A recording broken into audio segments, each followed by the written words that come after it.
कौन कहता है कि पराक्रमी योद्धा होने के लिए शरीर के संपूर्ण अंगों का होना जरूरी है?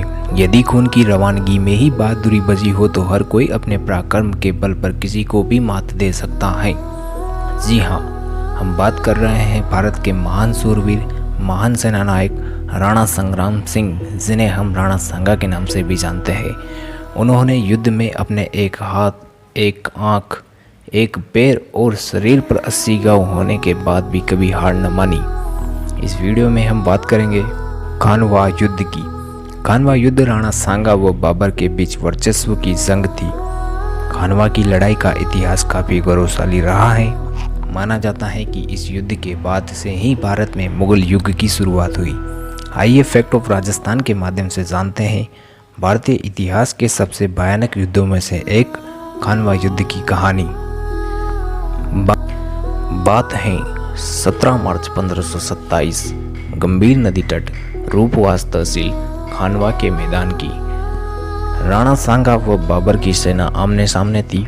इस युद्ध में राणा सांगा हाथी पर सवार होकर अपनी सेना का नेतृत्व कर रहे थे, जबकि बाबर अपनी सेना को पीछे से नेतृत्व दे रहा था। बाबर ने पानीपत युद्ध में जिस तरह इब्राहिम लोदी को परास्त करने की युद्ध नीति बनाई थी, उसी युद्ध नीति का उपयोग कर उसने खानवा युद्ध में किया। उसने कई सारी तोपें अपने सेना के पीछे तैनात कर रखी थी। तोप जैसे आग उगलने वाले हथियार के बारे में भारतीयों ने पहले कभी नहीं सुना था।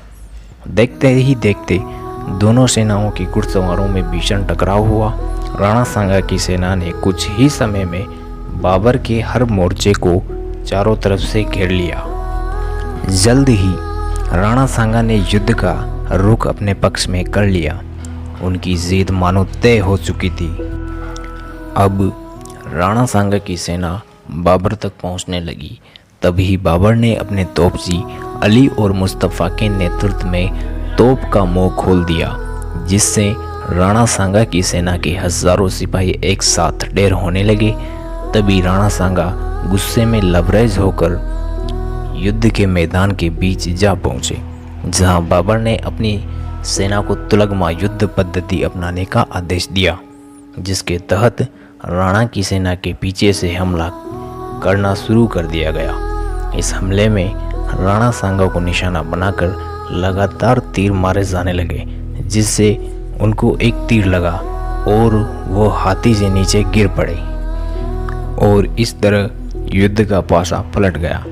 बाबर ने गोला बारूद का जमकर इस्तेमाल करके लड़ाई का रुख अपने पक्ष में मोड़ लिया।